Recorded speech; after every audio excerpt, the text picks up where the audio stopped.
Let's talk about Yasujiro Ozu.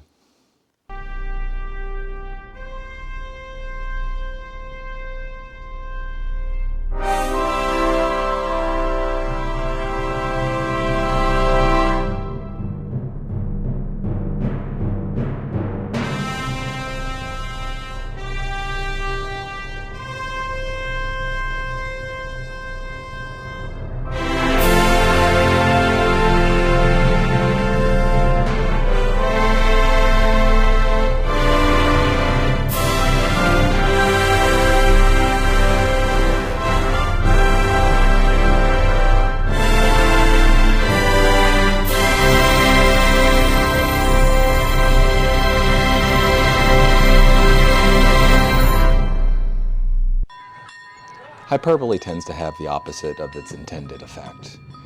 In our information age where everyone has a voice, and you come out saying that something is like super awesome, well, you just get drowned out by everyone else saying that everything else is super awesome. So when you do find something that you genuinely think is great, genuinely think is the top of the pack, you have to be careful when you talk about it. Because you can't fall into hyperbole. Hyperbole just turns people off. Oh, I've heard that this is the greatest thing ever. So when you come to filmmakers, you have fandoms all over the place. Fandoms of modern filmmakers, of dead filmmakers who have been gone for decades. And then you come across someone that you genuinely, deeply love. And for me, that is Yasujiro Ozu. Now, I've known about Yasujiro Ozu and his work for some time. I believe the first film of his I saw was Tokyo Story, and I believe that was during Stephen Prince's survey class at Virginia Tech. It was a wonderful film, and I didn't take that as an opportunity to delve into Ozu's entire body of work. What I did was I added some Ozu films to my Netflix DVD queue. And a few years later, I got them, and I watched them, and I loved them, and then I added some more. And a few years later, I got them, and I liked them, and I added some more. And this disconnected way I absorbed his filmography lessened the amount of impact that he had on me at the time. I loved everything I saw, but I was never really considering him as fully as I would have considered someone else who I would be consuming all of right then. You know, someone like a Scorsese who, you know, I could watch a bunch of his movies right in a row because I owned a bunch, so it was easy. But with Ozu, I've actually never owned any of his films. It's something I want to correct, but right now I still don't.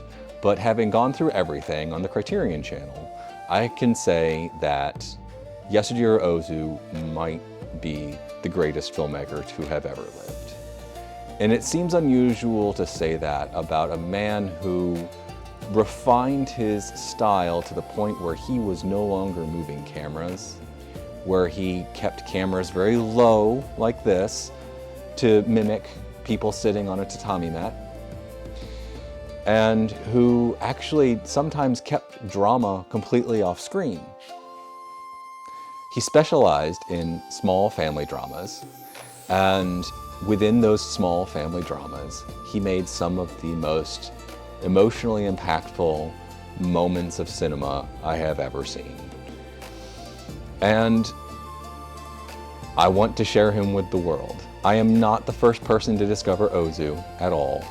I am just the newest member of a very small club, and I want the club to grow.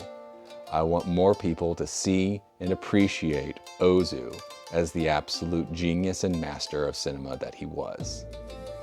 Now, I chose to discover Ozu for one big reason, and it's this book. This is Transcendental Style in Film by Paul Schrader. It's a book he wrote in the 70s before he started writing screenplays about what he called transcendental style.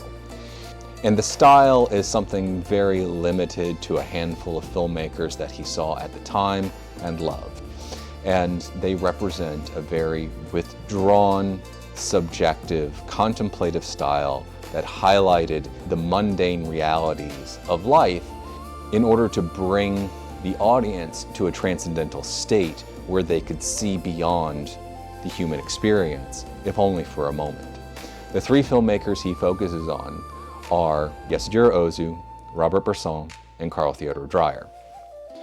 Dreyer is more of a side study where Schrader doesn't really think he fully exemplifies the transcendental style that he devised, but Ozu and Bresson are kind of the exact perfect exemplars of that.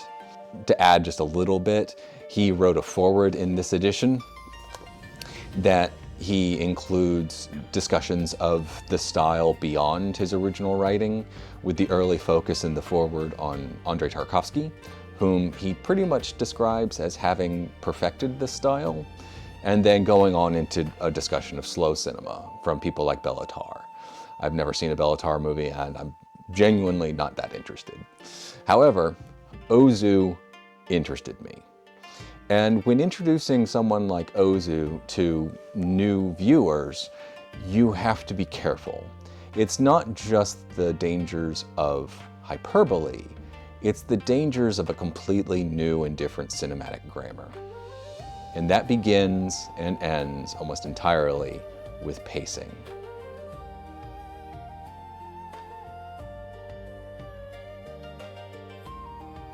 Now, I said in a recent video that I don't talk much about pacing, but in my Howard Hawks video, and in this, I'm going to be talking about pacing.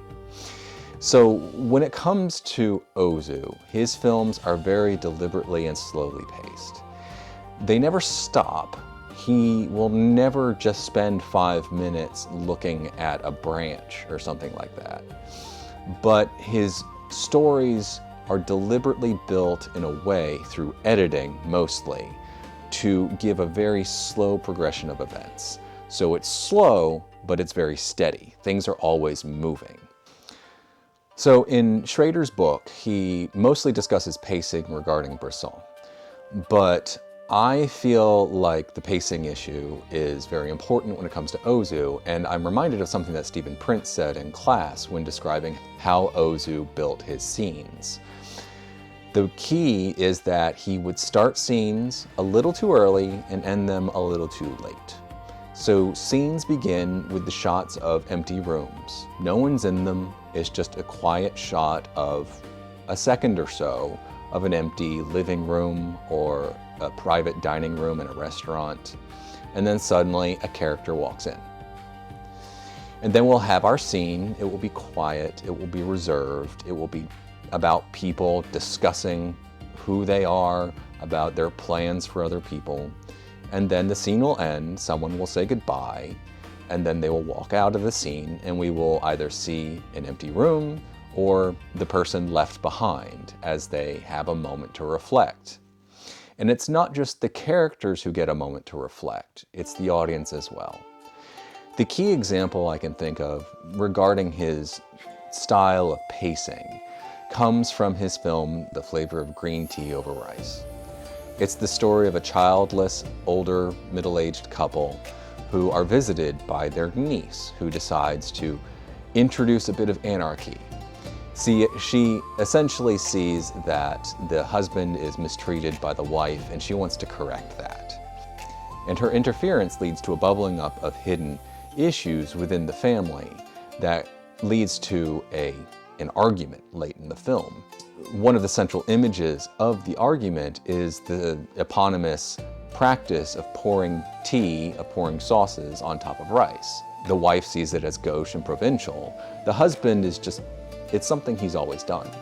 And so it represents one of those tiny little things between married people that just gnaw at each other. And this argument is escalating and escalating to one of the more animated moments in an Ozu film. And then everything suddenly stops. They stop talking, they stop arguing, and they decide it's late night, it's time for a snack. So they get up from their living room, they go into the kitchen, and we have a very long shot. It lasts maybe 45 seconds or so, of the two gathering the materials to have a snack of rice late at night. And so we hear the clink of plates, we see them gather the ohitsu and that contains their rice, and they bring it into the living room where they eat. And almost nothing has been spoken across this time. So what has been accomplished? And time itself has been accomplished. Time for the characters to reflect, time for the audience to reflect, time for us to take in the mundane realities of life as a signal to reflect on what we've heard compared to what we've seen across the whole film. The two obviously love each other. They are very different people, but they obviously have found an equilibrium over the years. And the disruption of that equilibrium is damaging, but it gets them to a point where they can reflect again about why they love each other. And so when they do start talking after having a little bit of rice, they're back to that sort of equilibrium. They're back to talking to each other like they always did. Some things have changed in the relationship by the end, so it's not just complete stasis from the beginning to the end. Some things have changed. But that time that Ozu injects into the story through his pacing is what makes that moment work.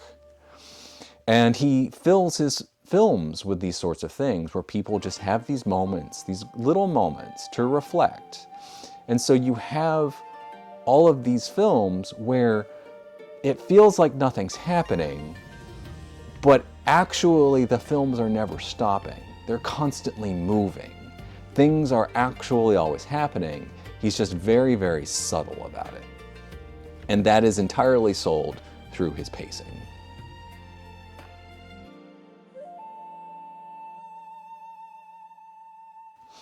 Now, one of the key things to consider when it comes to Ozu's career is the fact that he was a studio man.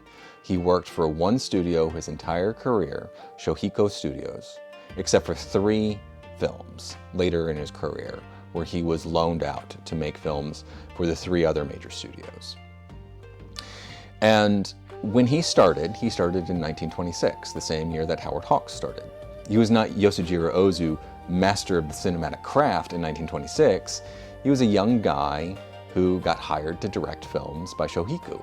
So he was given assignments. He was told, here's a gangster movie, go make that.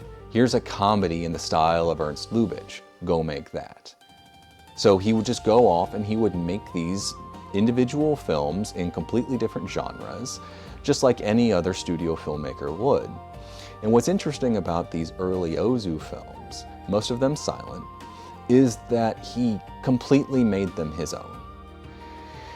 So he is making gangster and crime movies, but he has these quiet moments that sell them as Ozu films.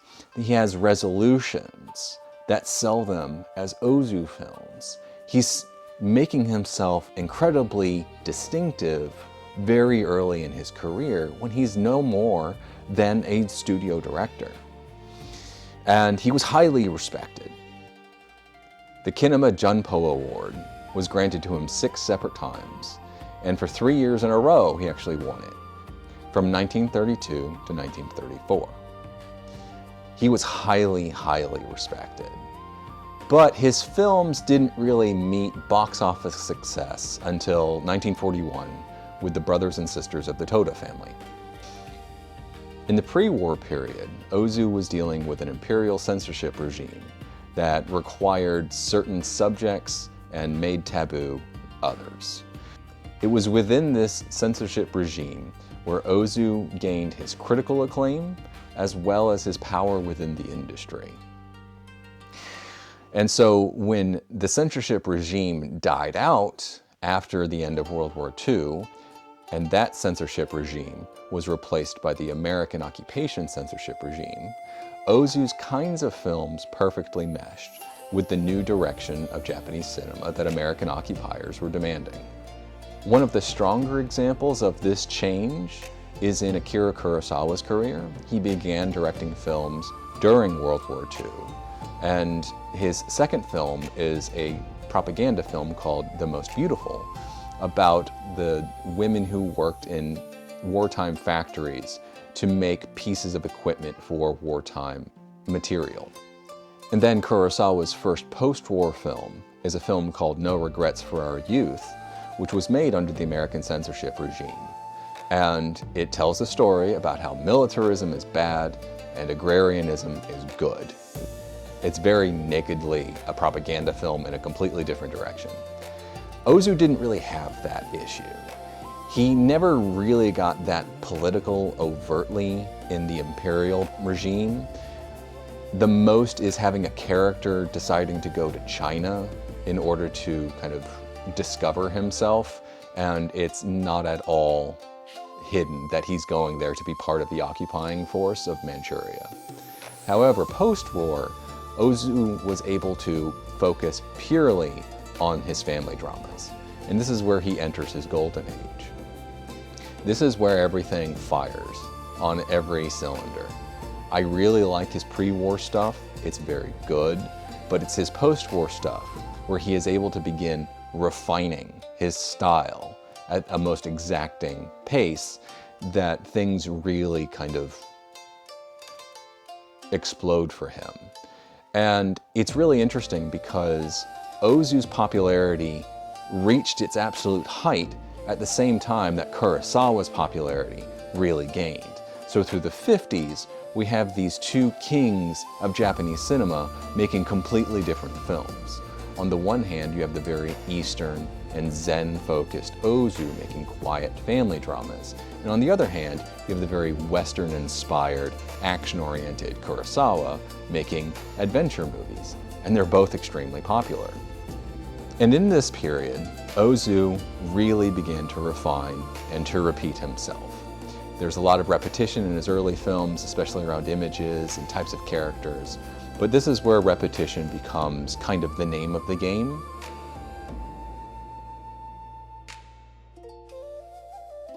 He made 5 films about a widowed, middle-aged parent trying to convince their young adult daughter to marry. And they're all wonderful. My favorite Ozu film is Late Autumn, and it's the 4th of 5 of these. So the fact that he had made 3 like these before doesn't matter to me at all. Late Autumn is marvelous. It has some wonderful comic aspects that the others don't. But it being the exact same plot doesn't matter. And what was important to Ozu was specifically refinement. He was taking his stories, he was taking his style, and he was refining it over and over and over again. Now, reading Paul Schrader's book, I realized this is an extension of what is most likely a Zen influence on Ozu, where refinement was a central aspect of his core ideology around life, where life was repetition, where the only permanence in life is change, and yet we all keep going through the same stories over and over again. And this stuff was wildly popular in Japan. It didn't translate that well outside of Japan, especially at the time, because again, these are very small family dramas that barely have camera movement, where everyone has very reduced performances. It's very Eastern in a very Zen-like way, as opposed to something like Kurosawa, who was making action-adventure movies. And as a friend described, what Ozu was creating was a little music box, full of the same actors, playing the same characters, playing out the same plots over and over again, but always emotionally involving, because the craft of the music box itself was so good. And this is where Ozu becomes deceptively simple. It seems easy. Just set a camera up on a tatami mat and film someone. I'm doing it right now, without the tatami. And then you have great cinema. That doesn't require effort. That doesn't require precise editing. What's so great about Ozu? He just sets a camera up and he has people play. And what's important about how Ozu works is that deceptive simplicity. The camera sitting on the floor like we are ghosts, like we are a family member observing the family. It actually ends up bringing us into the drama more. We're not seeing this from the outside, we're seeing it as an observer in the house. Letting actors play out scenes completely ends up creating this heightened reality where everyone is kind and nice, but everyone is also hiding deep emotion. And the precise performances end up revealing those emotions. And it all requires attention on the part of the audience. We have to be invested. We have to watch. We have to see it. We have to invest the time to try to get to know these people like they are our family. And this is where Ozu's repetition of actors and plots ends up really benefiting him as a whole across his filmography. Everyone feels familiar, you know? We already know Setsuko Hara from several other films. We already know Chishu Ryu from several other films. You know, we like their faces, we like their characters. They may be playing the same character again, but ultimately, they're a warm, inviting presence into these homes that Ozu has crafted. And the actual emotional impact is fantastic. And it's all done in these very quiet little ways where people mostly regret at lost time, at how time has moved on, yet they didn't want to. This is the key to understanding the repetitive plot, where the adult daughter doesn't want things to change, but the widowed parent knows that things have to change, that they won't be around forever. And if they don't kick that girl out the door and get married, what's she gonna have when the parent dies? She's not gonna have anything. And all of this is really interesting in comparison with Ozu himself. Ozu never married. He lived with his mother until he died. He died before her. He died in 1963. And he was very open about visiting geishas for sexual dalliances. He was most likely had some sort of affair with Setsuko Hara. So he wasn't a monk, but he never married. And yet his films are full of parents describing the value of marriage to their unmarried children. And it creates this interesting contrast with Ozu himself. Was he yearning for marriage himself? It ultimately doesn't matter in terms of his actual work, but it creates this interesting subtext to everything that is interesting to dig into.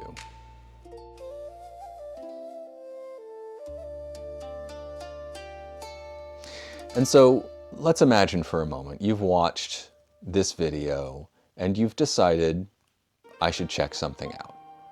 Ozu is different, but he sounds interesting. Where should I begin? And I think you have to start with his most famous film. It's Tokyo Story.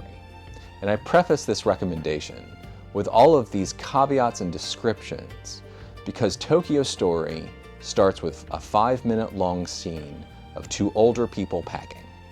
That's all it is. They're talking about mundane little things, about how they're going to get to Tokyo, talking with their neighbors about how they're leaving, talking about the children that they're going to go see. And if you're expecting something quickly paced, if you're expecting something that's just going to knock your socks off within its first few minutes, you're going to turn off the movie within a few minutes.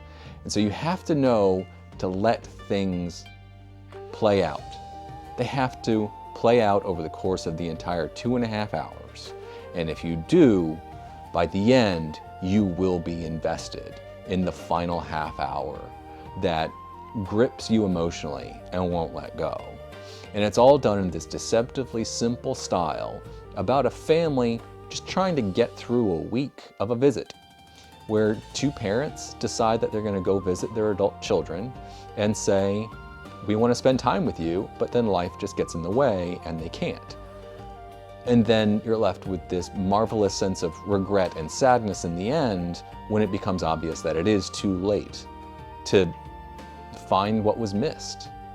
And that is entirely told through Ozu's incredible writing and his incredible ability to craft these small stories in incredibly convincing and emotionally gripping ways. And you know what? You don't even need the Criterion Channel to watch his films. Most of them are on archive.org for some reason. I don't know why, but they are.